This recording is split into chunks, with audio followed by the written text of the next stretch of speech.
Okay, so there's like actual sins, and then there's the stuff that you're not supposed to, like, there's the I wish you wouldn't do this, but I'm going to mandate on you because I wish that you not do this. Okay. Whether that's from the church or homeschool parents. So Okay. Are there things that it is okay for the church to be legalistic about? Because I know that you've said in episodes before that if people are doing a certain sin and not repenting, you would kick them out as a pastor. Okay. So very simplistically put, but so that could be considered legalism under the same way of we're going to make you feel shame if you hold hands with your boyfriend. Okay. So obviously you would say those things are not on equal footing. Right. But I could say that you kicking people out for whatever reason, if they do actual sins and won't stop, is legalism. Okay. So are there good forms of church legalism? Okay. Okay. Wow. All right. That's a lot to digest and to discuss. Okay. So first of all, in dealing with the fact that I as a pastor would just kick people out of the church for sin. Mm-hmm. Okay. I understand you'd go through the whole thing where you'd be like, hey, you should stop doing this. And they go, no. And then you... and then you keep following up. Yeah. Like, it's not a... Hey, are you still sinning? And then you go, yeah, I think but it's not like a... And then you're fired. But it's not like a thing where you're just immediately... And you mentioned this. It's nothing like you're just immediately tossing someone out of the church because they're in sin. And my bigger issue with... And specifically when you're talking about asking someone to leave the church... There has to be such a long period of of not repenting, of pushing, and we're talking about Christians here, right? So this is the issue. Okay, so we're talking about people that are claiming to be Christians, right? Claiming to follow Jesus, and yet living in unrepentant sin. Mm-hmm. That becomes the issue. I'm not talking about the person that comes to the door of our church that doesn't know Jesus and that's living completely in sin. Of course they're living in sin. Of course they're doing things that we wouldn't celebrate as a church. But they don't know Jesus. Right. So I can't ask them to live a certain way if they don't know Jesus first.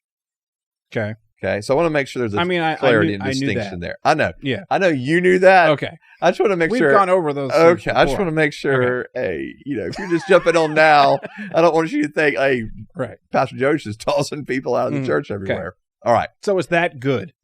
Is that considered legal? Okay. Is that legalism for you to do that? And is that good? Okay. So, yeah. And I think the way we're defining legalism, so you're right. Some people would say that's legalism. Yeah.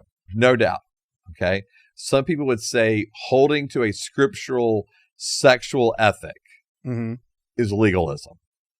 Like, I understand that there's going to be those charges made against the church for standing and taking a stance against sin. Okay. And taking a stance for Scripture and for what Scripture says as a whole, and especially in the way that we are called to live in New Testament Christianity. And so I do understand the kind of the charge of, well, you're just being legalistic. I think so. The church has to call people to love others, right? Mm-hmm. So our faith has to look like something. It has to, we have to call people to say, hey, you're going to love others. So you're not going to steal from them. You're not going to lie to them. You're not going to cheat them. You're not going to slander them. You're not going to harm them. And Paul, again, we mentioned this earlier, Paul summed up all of this by saying, hey, love your neighbors as yourself. Mm. He says, all the law can be summed up this: love your neighbors as yourself. Okay. And so, but throughout Paul's epistles, he's having to give examples of what it looks like to not love others. So he's having to be clear with some things. Okay. And so, like Romans 1:29 through 31, Colossians 3:5 through 10, basically these lists where Paul is going, hey, these actions right here are not loving. Don't do these things. In Galatians 5:19 through 21, so Paul says this. He says, that the works of the flesh are obvious. So in other words, here are the things that are not loving. Okay. Listening to AC/DC, watching R-rated movies. Amazingly, those two things are not in there. Wearing a two-piece bathing suit. Right. That's not in there either. All right. But sexual immorality, moral impurity, promiscuity, idolatry, sorcery, hatreds, strife, jealousy, outburst of anger, selfish ambitions, dissensions, factions, envy, drunkenness. Those are the things that he's saying, hey, if you do these things, these are not going to be loving toward other people. And so there has to be like a call to a wanting to live like Jesus. That's not legalism.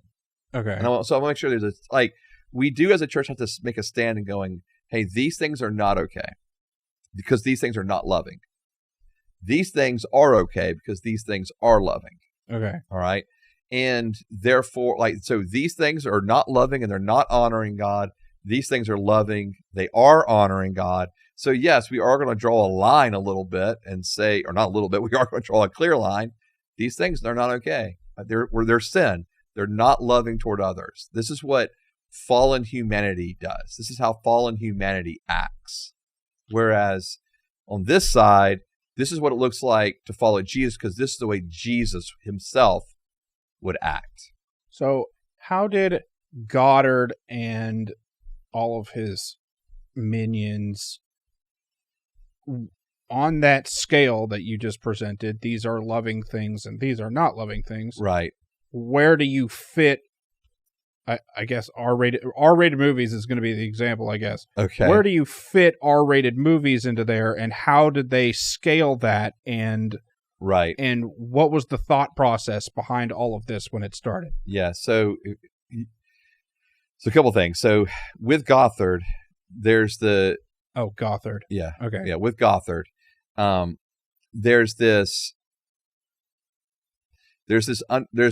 unfortunate using scripture out of context and using scripture as rules. Okay.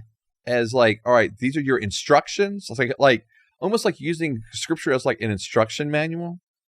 Okay. Instead of using scripture, yes, does it give, prescriptions of how to live? Sure. But it's more than just an instruction manual. It's something that's actually causing us to know the Lord and causing us to understand his grand story. And it's bigger than just like this instruction manual. But when it's viewed as an instruction manual, it's easier to kind of piecemeal things.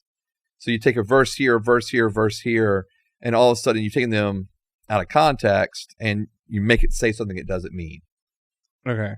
Because you think it's just all instructions anyway.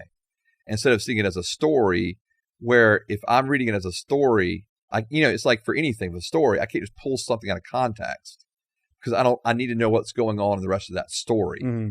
And so I think that's a little bit of a difference in the way approaching scripture is one issue.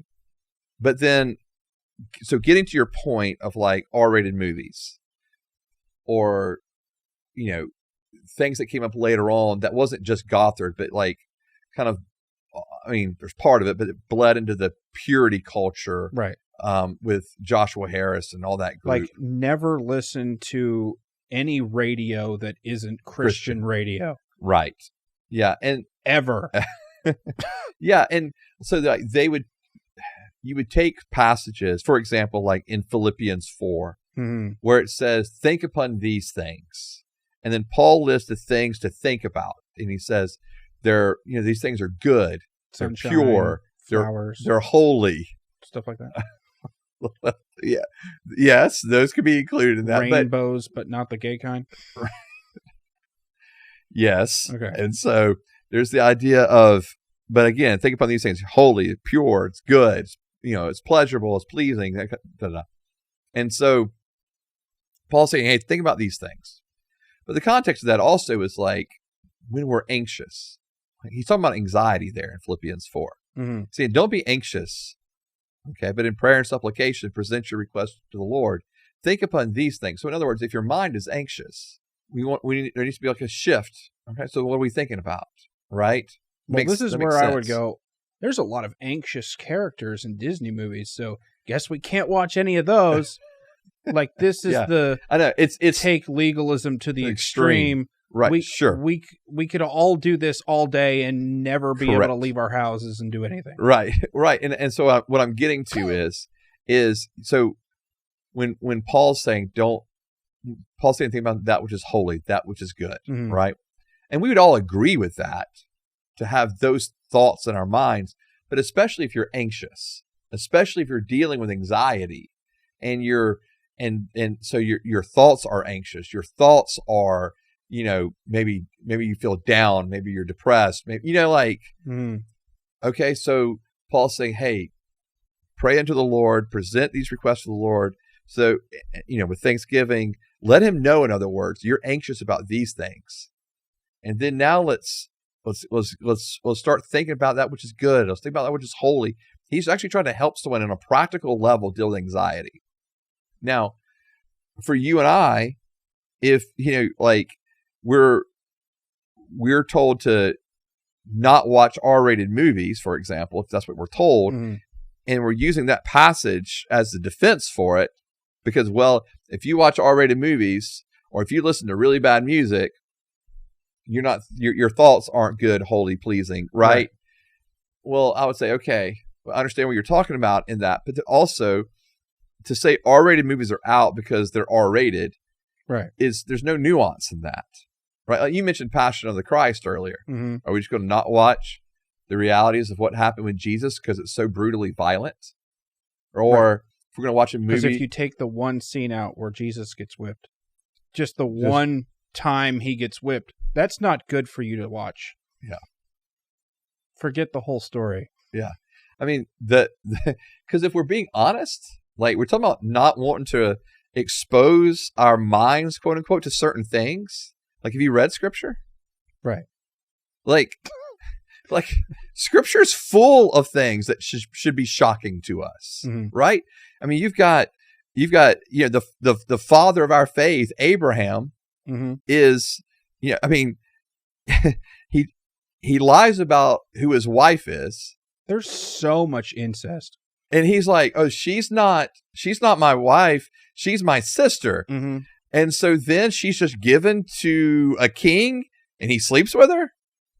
Like, Abraham, really, dude? That's what you're going to do with your wife? Or, hey, God's not fulfilled his promise yet. My wife hadn't gotten pregnant. And then she's like, oh, I got a great idea. Here's my maidservant. Sleep with her. Abraham. So that's what our father of our faith is doing? And we're reading this. Yeah, I'm going to do that. Yeah. or even back in before, like Noah, right? Like, how many times have we sanitized that story? Because we're talking about it in Sunday school. Right. We have a song, Arky, Arky, brings them in by their twosies, right? Remember that song? No. Nope. Man, it's there. It's real. And so, and you'll go into everyone gets murdered in that story. That's what I'm getting to. Like, we paint it in a children's classroom, like, oh God, the flood. Everybody forgot all the floating bodies. Exactly. Everybody dies. Yeah. Like, this is a terrible story. And so I'm going to go into the children's room at church and draw all the bodies on the Noah's Ark painting. Yeah. And in all the books. In all the books. Yeah. That's fair. It really would be fair, actually. I mean, that's what's going on. Like, and you see just whole people groups wiped out. And King David, who's supposed to we talk about, I want to have a heart for God like David did, right? And at the end, all the bad people go to hell forever. Well, that's true in the Bible, in the Revelation. Yeah. Yes, but so for example, King David, he committed adultery. Then he takes the woman's husband, the woman he had just committed adultery with, her husband, right, puts him in the front of a battle line to ensure his death. So he slept with her, committed adultery. Now he's committed murder, right? He impregnates her. She's pregnant now.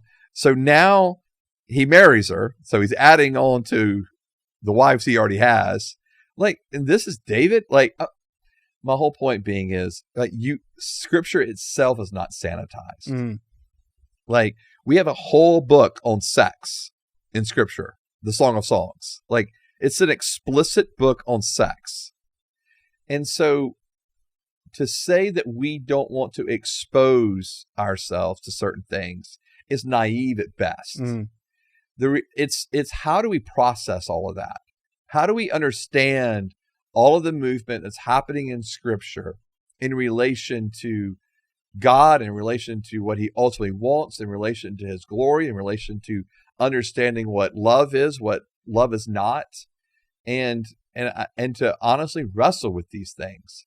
So there's things like if I'm watching Saving Private Ryan, which is an R-rated movie, of course, mm-hmm. because you're watching an invasion of Normandy, and all of a sudden now it's rated R because of all the violence, but all it's doing is capturing mm-hmm. the realities of war. Well, our scriptures are laced with the realities of war in the Old Testament. And then, like you mentioned, even pushing it forward ahead to the very end of the story in Revelation, where there's another war that ends in just blood and murder everywhere, mm-hmm. right? It seems like, I won't say murder, we'll call it judgment. And so same thing. Yeah. And so, but the point is like, we have to find a way to, like, how do we navigate these things? Like, how do we understanding things? And I'm not sitting here saying that we need to go watch R-rated movies or pornography because it doesn't matter. Well, that's my next question. I'm not saying that, but I'm also saying that we don't need to get caught up in these like really overarching statements like don't listen or don't watch R-rated movies. Never listen to secular music. Well, sometimes there's secular songs that actually help express what's going on in my own heart better than I can put it into words. So it actually helps me, come to terms with what's going on.